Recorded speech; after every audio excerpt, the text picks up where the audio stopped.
This is This is brand new. Yeah, I just spent the night to polish it, clean it.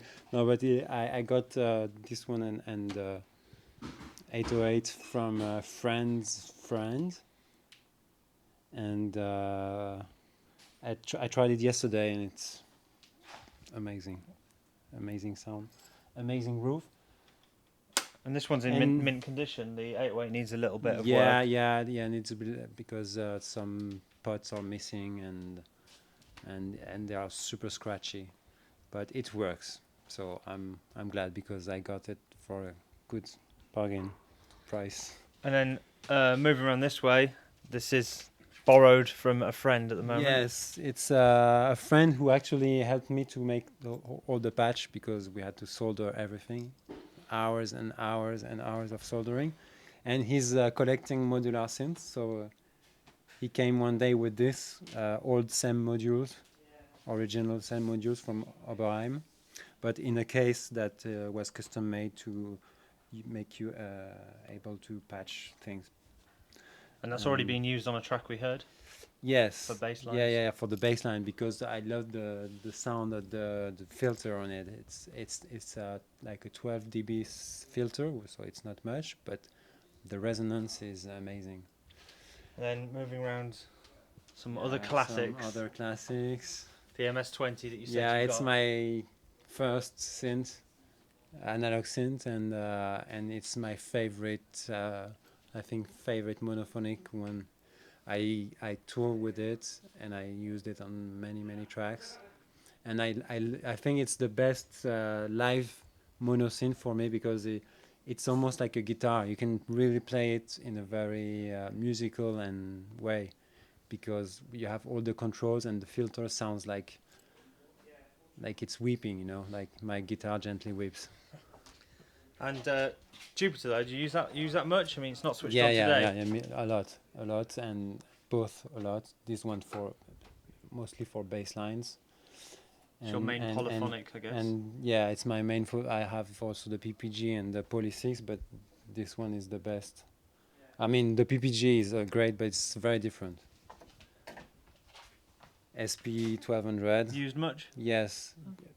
When I have samples in the computer, like especially drum machines that I don't have that I want to use, I put them back in the SP12 and program beats from there, or small samples that I want to use with the special grain of the SP12, that very dirty, you know, when you pitch down. It's yeah. Then the PPG, which is also a recent acquisition, purchase. This one wasn't as much of a bargain as some of yours, as you said. It was no, you had to but pay, but it's perfect condition. It's not easy to find these, so I guess it's hard to get a bargain. But since I had the virus when I was younger, it was my first synth, the virus. And the virus was some kind of emulation of the PPG, and I loved how you could make sounds with the wavetables. It's very special tones that you can't get with a normal oscillator. So the track we listen to, you can hear it's totally different from any other analog thing because it's not analog except the filter and the envelope part. The rest is not analog.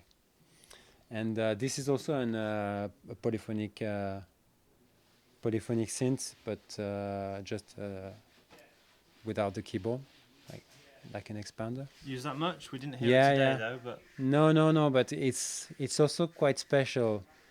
It's great for strings, brass types of sounds. It has a very specific tone, which I think is the specific Oberheim tone from the late Oberheim synths, and it's all analog, but you can assign any parameter to any other thing. Like it's like a matrix. You have 5 envelopes, 5 LFOs, and you can say the envelope controls the pitch, and which is controlled by the AF. So it's endless patching and sound sculpting. And moving on, the Linndrum. We've heard that today. Use that quite a lot. Yeah. I love the groove and the sounds. Other interesting bits here we've got. This is one of my favorite reverbs. It's half reverb, half delay. It's the first one of the first digital delays, and it's got a very special. I don't know if it's 8 bits or 12 bits sound. I love the grain of early digital stuff. Actually, I think because I have a few things like that, or even the Casio there. It's old Casio with very dirty FM sound, and with this reverb, you really hear the sound of like early Italo reverbs on claps. You get there immediately, and it's also very wide because it plays with the stereo in a weird way. And then another monster. Yeah, amazing. And this is quite one you've had for a while. No. I got it recently. I bought it in the US, and I went to Miami this winter to play the winter conference. And I asked the guy to send it to New York, and I went to New York to pick it up and come back with it to France. So I had it with me on the plane. And hand luggage. And I've been wanting one for years, but it was so expensive that I had to wait a little bit. And I'm really not disappointed. It's maybe one of the best sounding synth I have. It's super precise. It's sharp. The envelope is super fast. It's like, and I saw Vince Clarke Studio, a video, and he was saying that he used it a lot to make drums. I was, oh yeah, I wouldn't think of that, And I tried to make a kick drum with it, and it's the best kick drum I've ever made. And it's like even better than the 808. It's crazy. This is quite nice. It's from the 50s tape delay with tube tape delay. If you want to get the Shadows guitar sound, that's the gear you want. Then compressors, and this is my favorite one, the Neve. I had two of them. Before this one, I had a later version, but when I found this one, I sold the other one to buy this one, because this one is one of the early generation, which was built into the Neve console, and it's totally discrete, class A, I don't know. Yeah. And it sounds actually better than the other one. And you can use it on almost anything. It's amazing. And I also love the LA28 for vocals and bass, mostly. And you've got a few rebuilds there as well. And yeah, these are racked Telefunken and Siemens EQs from Germany, 60s. Amazing sound, beautiful high frequencies. And then centerpiece. It's a big piece. So just run us through what makes this desk special. I know it's the sound, but it's the story is that this guy from Austin called Mike Castor, he used to repair and maintain Neve consoles, and at one point he developed his own preamp to replace faulty preamps in Neve consoles. So it's some kind of copy of 1073. 1073? Yeah, 1076, 1073. Yeah. Anyway,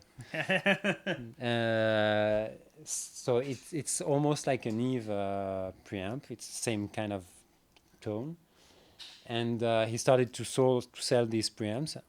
And at one point he said, "Oh, why not make a console with my own preamps?" So that's your only chance to buy a console that sounds like a Neve, but from the 70s, the the great Neves with the 1073, not the newer versions. But it's new, so it's mint and it's supposed to be perfectly working. So the sound of it is like a Neve, the EQs, the pre's. Yeah, it's pretty much the same, and it's super creamy and super fat. It's so much bass, and I think the most amazing thing is all the mid bass frequencies. When you EQ them, it's always sounds nice, which is very rarely the case with other consoles and other preamps. It's always the weak part, the mid bass thing, but here it's just amazing. And to build these preamps, he bought the complete stock, dead stock from specific metal to build his transformers that is not existing anymore. And he bought everything so that nobody can have the same one. He spent like an hour on the phone to explain everything, blah, blah, blah.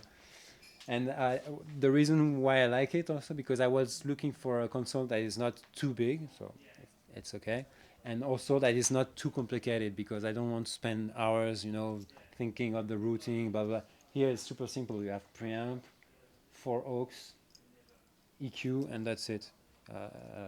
So you don't have too much possibilities, and I prefer to concentrate on more creative things than routing, fancy routings.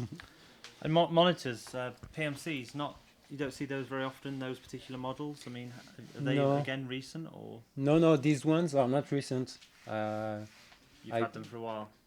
No, for maybe 1 year, but I bought them secondhand because they're too expensive otherwise. But I think they stopped doing these ones. They have a new model. But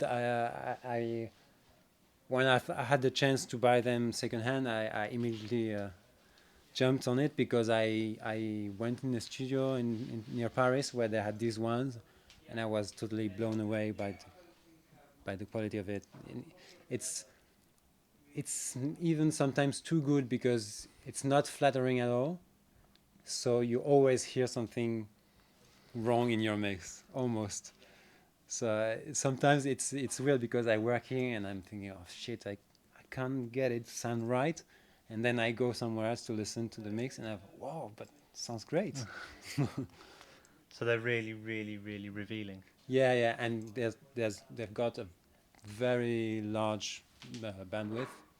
Because they're quite small, aren't they? Yeah. Really, considering you don't have like a main speaker and they system. have the best stereo image I've ever heard. Like you can really see what's happening everywhere. It's super precise. Okay. But I use the NS10 a lot too. And I guess you've worked with NS10s for a long time. Yeah. Okay. Just the APIs here, really. Yeah, that's my first rack of analog hardware I got, and that convinced me that was the way to go. And when I was thinking of buying a console, I thought about an API one, but the problem with APIs is it's not super reliable. I've had many problems with the EQs that after some times there's some components that can burn out or stuff like that, but it's great tone. And then a few more rare bits. This I love, the EMS reverb and delay,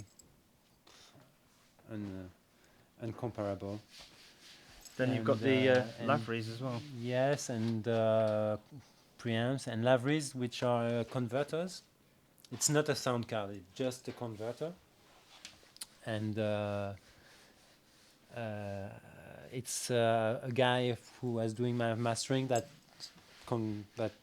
talked me about these converters, and I made the comparison with I had RMEs and Apogees. I still have some, and these are my favorite. Very clear, transparent, because I think the Apogee has some kind of tone, which is nice sometimes, but kind of punchy tone. But the Lavries are super transparent, and the stereo image also is much better than on the Apogee. So you all Lavry on your converters, or do you still use some of the Apogees from time to time? Yeah, I use also the Apogees because I don't have enough Lavries to cover all the desk.